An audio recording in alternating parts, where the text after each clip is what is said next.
नेहरू से आया हूँ। मैं बीपीओ एग्जीक्यूटिव हूँ। मेरा आपसे एक सवाल है। इस्लाम में हर गुनाह माफ है, लेकिन शिर्क की माफी क्यों नहीं है?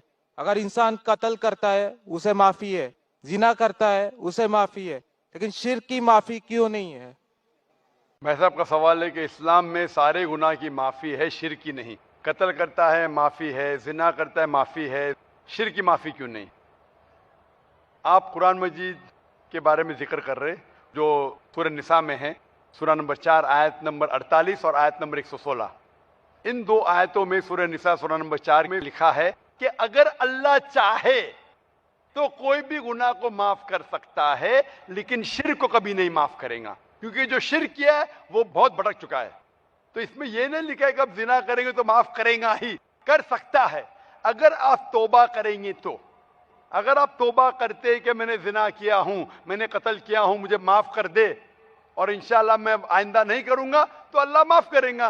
उसी तरीके से शिर्क भी, अगर आप शिर्क करते हैं और अल्लाह से माफी मांगते हैं कि मैं अगली बार शिर्क नहीं करूंगा, तो अल्लाह शिर्क को भी माफ कर सकता है। लेकिन शिर्क की हालत में मरेंगे तो माफी नहीं है। आप मुशरिक जैसा मरेंगे, शिर्क करते हुए मरेंगे तो माफी नहीं। अगर आपने शिर्क किया, लाइक आज आप देख रहे हैं, कल भी परसों भी कितने गैर मुस्लिम बुत परस्ती करते थे, शिर्क करते थे, मूर्ति पूजा करते थे, अभी मुस्लिम बन गए। अल्लाह ताला बेशक माफ करेगा। और जिस दिन आप इस्लाम कबूल किए, आपके पिछले गुनाह सारे माफ, आपका स्लेट क्लीन। मैं माशाल्लाह अभी 46 साल का हूं, अच्छे काम करता हूं, इंसान हूं, गलतियां भी करता हूं। आप अगर इस्लाम कबूल करें, आपका स्लेट क्लीन। मेरे तो स्लेट में तो काफी चीज ऊपर नीचे है। अगर आप इस्लाम कबूल करें तो अल्लाह के रसूल फरमाते आपके सारे गुनाह माफ, स्लेट इज क्लीन। तो आप एक साफ सुथरे मुसलमान बनते, इसके बाद हिसाब किताब शुरू होगा। तो अगर आप मूर्ति पूजा करते थे, नहीं करेंगे तो क्यों माफी नहीं? सबसे बड़ा गुनाह है। क्योंकि अगर आप जिना करते गलत है, आप रेप करते गलत है, लेकिन आप उस इंसान को चोट पहुंचा रहे। आप अगर कत्ल करते गलत करते, लेकिन अगर मूर्ति पूजा करते तो उस खालिक के नाफरमान हैं, उस खालिक को गाली देने से फर्क नहीं पड़ता है। लेकिन अगर आप उस खालिक को गाली देंगे तो उसके अहकामात पे कैसे अमल करेंगे? आप उसके बताए रास्ते पे भी नहीं चलेंगे, आपका नुकसान होगा। तो आपके नुकसान को रोकने के लिए खुदा कहता है कि मूर्ति पूजा मत करो। कि मूर्ति पूजा करेंगे तो आप उसके जो अहकामात पे अमल नहीं करेंगे, आपको नुकसान होगा। उसके साथ साथ और भी गुनाह करेंगे। इसीलिए मूर्ति पूजा करने वाला सबसे ज्यादा बहका हुआ इंसान है। लेकिन अगर आप गलती के लिए माफी मांगते हैं और कहेंगे कि अगली बार नहीं करेंगे, तो अल्लाह ताला आपको माफ करेगा। मैं पूछना चाहता हूं, आप मूर्ति पूजा में मानते हैं भाई साहब? जी मानते हैं। क्यों, आपको लगता नहीं गलत है? आप क्या हिंदू है? जी। आपके मजहबी किताब में लिखा है, छंदों के उपनिषद में चैप्टर नंबर 6 अध्याय नंबर 2 श्लोक नंबर 1, एकम अद्वितीयम, खुदा एक है, उसके अलावा कोई नहीं है।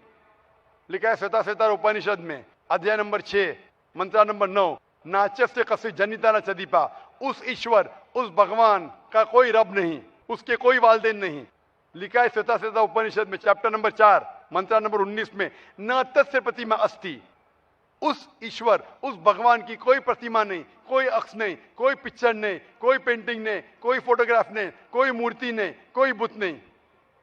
लिखा है यजुर्वेद में चैप्टर नंबर 32 वर्ष नंबर 3 में मंत्र नंबर 3 में, न तस्य प्रतिमा अस्ति, उस ईश्वर, उस भगवान की कोई प्रतिमा नहीं, कोई अक्ष नहीं, कोई पिक्चर नहीं, कोई पेंटिंग नहीं, कोई फोटोग्राफ नहीं, कोई बुत नहीं, कोई मूर्ति नहीं। तो साफ तौर पे कई जगह आप हिंदू की मजहबी किताब में लिखा है कि मूर्ति पूजा गलत है, तो क्यों आप मूर्ति पूजा करते? भाई साहब जी, इस बारे में मुझे सही तालीम नहीं है, मुझे थोड़ा वक्त चाहिए। मैं इतने हवाले दे रहा हूं कि आपको लगता है कि मैं फेंकते जा रहा हूं। हवाले के हवाले दे रहा हूं, आप नोट कीजिए। जी। आप लाइब्रेरी में जाइए, आपको वेद नहीं मिलता है तो हमारी लाइब्रेरी में जाओ, इस्लामिक रिसर्च फाउंडेशन। हमारे इस्लामिक रिसर्च फाउंडेशन में आपको वेद का तर्जुमा मिलेगा, महाभारत का तर्जुमा मिलेगा, भगवत गीता के कम से कम 30 तर्जुमे मिलेंगे। बाइबल मिलेगा, बाइबल का तर्जुमा मिलेगा, कुरान का तर्जुमा मिलेगा, हदीस का तर्जुमा मिलेगा। मैं नहीं जानता हूं कहीं भी हिंदुस्तान में इतने मजहबी किताब का तर्जुमा मौजूद है। इस्लामिक रिसर्च फाउंडेशन में फ्री लाइब्रेरी, एयर कंडीशन में बैठो, फ्री पढ़ो। इंशाअल्लाह आपको चाय पानी भी दूंगा मैं। चाय पानी रिश्वत नहीं है, तो क्या आप ठंडे दिमाग से, कभी ठंडा दूंगा कभी चाय पानी, तो आप अच्छे दिमाग से रिसर्च कीजिए।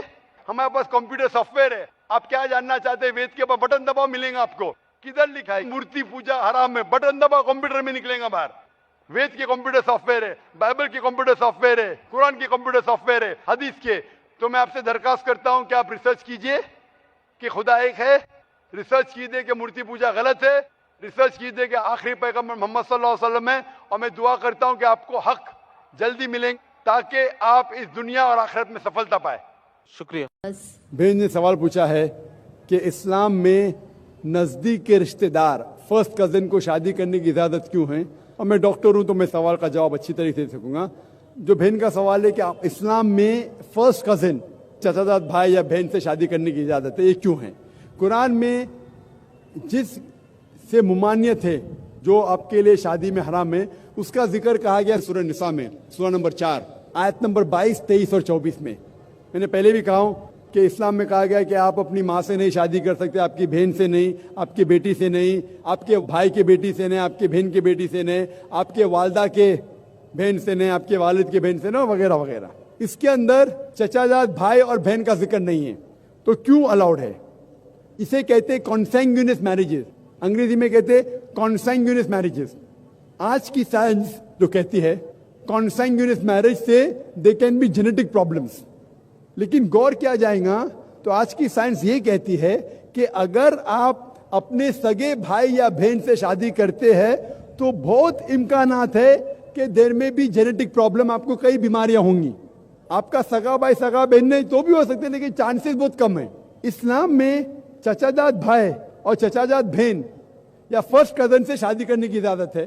तो साइंस ये नहीं कहती कि फर्स्ट कजन से करेंगे तो प्रॉब्लम होंगे, लेकिन अगर लगातार कंटिन्यूसली जनरेशन आफ्टर जनरेशन, पीढ़ी के बाद पीढ़ी करते रहेंगे तो चांसेस है कि प्रॉब्लम हो सकता है। डॉक्टर अहमद सकर अपने तकरीर में कहते हैं कि अल्लाह के रसूल ने कहा है कि जनरेशन आफ्टर जनरेशन, लगातार पीढ़ी के बाद पीढ़ी अपने फर्स्ट कजिन, चचाजाद बहन या भाई में शादी मत करो, इससे बीमारी के इम्कानात है। लेकिन एक बार करने से नहीं है, डायरेक्ट सगा बहन और भाई से करेंगे तो बीमारी होंगी, आमतौर पे नहीं होंगी। Hope the answer the question. अगला सवाल माइक नंबर 3 से, आखिरी सवाल। अभी जो मैंने सवाल किया था मैं उसी की इस्लाह चाह रही थी। मैं आपका नाम जानना चाहता हूँ। रुखशी इलियास। जी आप मुसलमान हैं? जी हाँ पूछिए। जी, सूर्य अल अहज़ाब में वर्स नंबर 50 में जहां पर मेंशन किया गया है कि profit we have given you the opportunity to marry certain relations, उसी के आखिर में लिखते हैं कि a privilege for you only, not for the rest of believers. Can you please explain that? Why not for the rest of the believers and why only for the Prophet? Sallallahu बहन का सवाल है जो सूरह अहज़ाब की सूरह number 33 के आयते 50, 51, 52 में लिखा हुआ है कि मोहम्मद सल्लल्लाहु अलैहि वसल्लम के लिए प्रिविलेज क्यों है? क्योंकि वो अल्लाह के रसूल थे। मोहम्मद सल्लल्लाहु अलैहि वसल्लम, इफ यू सी इन सूरह अहज़ाब सूरह नंबर 33 आयत नंबर 52 में लिखा हुआ है, you can not marry any other women except what you already have, neither can you exchange even if the beauty allows you। तो मोहम्मद सल्लल्लाहु अलैहि वसल्लम का दर्जा एक अलग था। जब ये आयत नाजिल हुई कि आप 4 से ज्यादा बीवी नहीं रख सकते, मोहम्मद सल्लल्लाहु अलैहि वसल्लम के लिए स्पेशल इजाजत थी। क्यों? क्योंकि